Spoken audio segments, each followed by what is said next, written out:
My name's Adam. I'm a personal trainer with over 25 years experience. Today I'm going to show you a stretch for your lower back, but it's a stretch that also is going to benefit the neighbourhood, the entire neighbourhood, one of the neighbourhoods that the lower back lives in, and that's the side line of the body.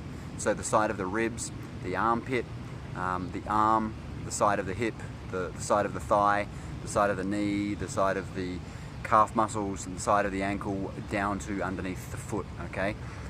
So imagine that this is a stable object. It's not, it's a viper and I could knock it over easily, but imagine this is a wall or a chair or a bus stop or anything like that. I want to stretch the lower back on my left side, okay? So let's say my posture is a bit scrunched down on this side. The ribs and the pelvis are a bit too close on this side, and the ribs and the pelvis are a bit too far away on this side.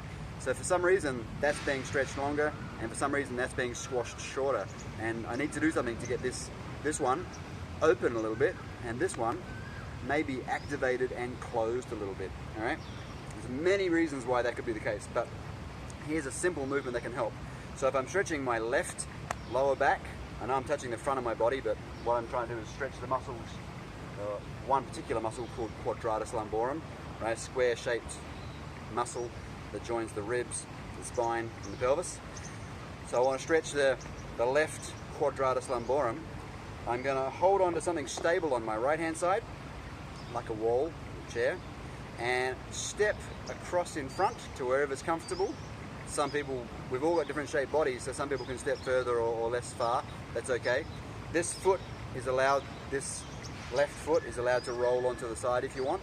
And I'm going to try and get my waistline to travel as far away as I can as I reach overhead. So I'm trying to curve my body into a nice gentle curve, as opposed to if I didn't shift my hips, okay, and I stayed standing on top of my feet and I just leant in towards the wall. Now all this body weight has fallen off of my base of support. So instead of just curving the top of it, what I'm doing is I'm taking the middle of it out to the side. So my feet are here, my hips went out to the side, but the heaviest part of the body is still above the feet, right?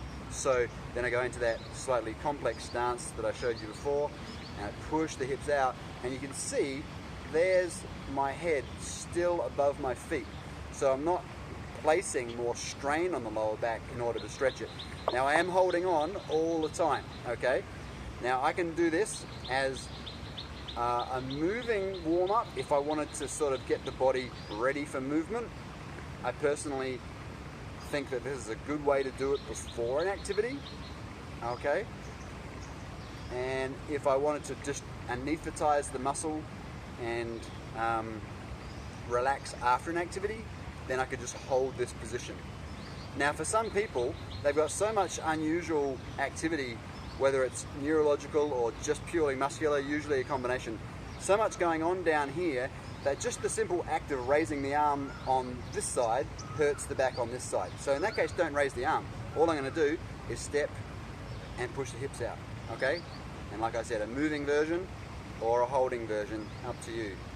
If you want to do the holding one, what you'd call a static stretch, you want to hold it for about 20 seconds as a minimum, because once you've held a position for 20 seconds, basically your body administers anesthetic to that area and it relaxes for up to 2 hours.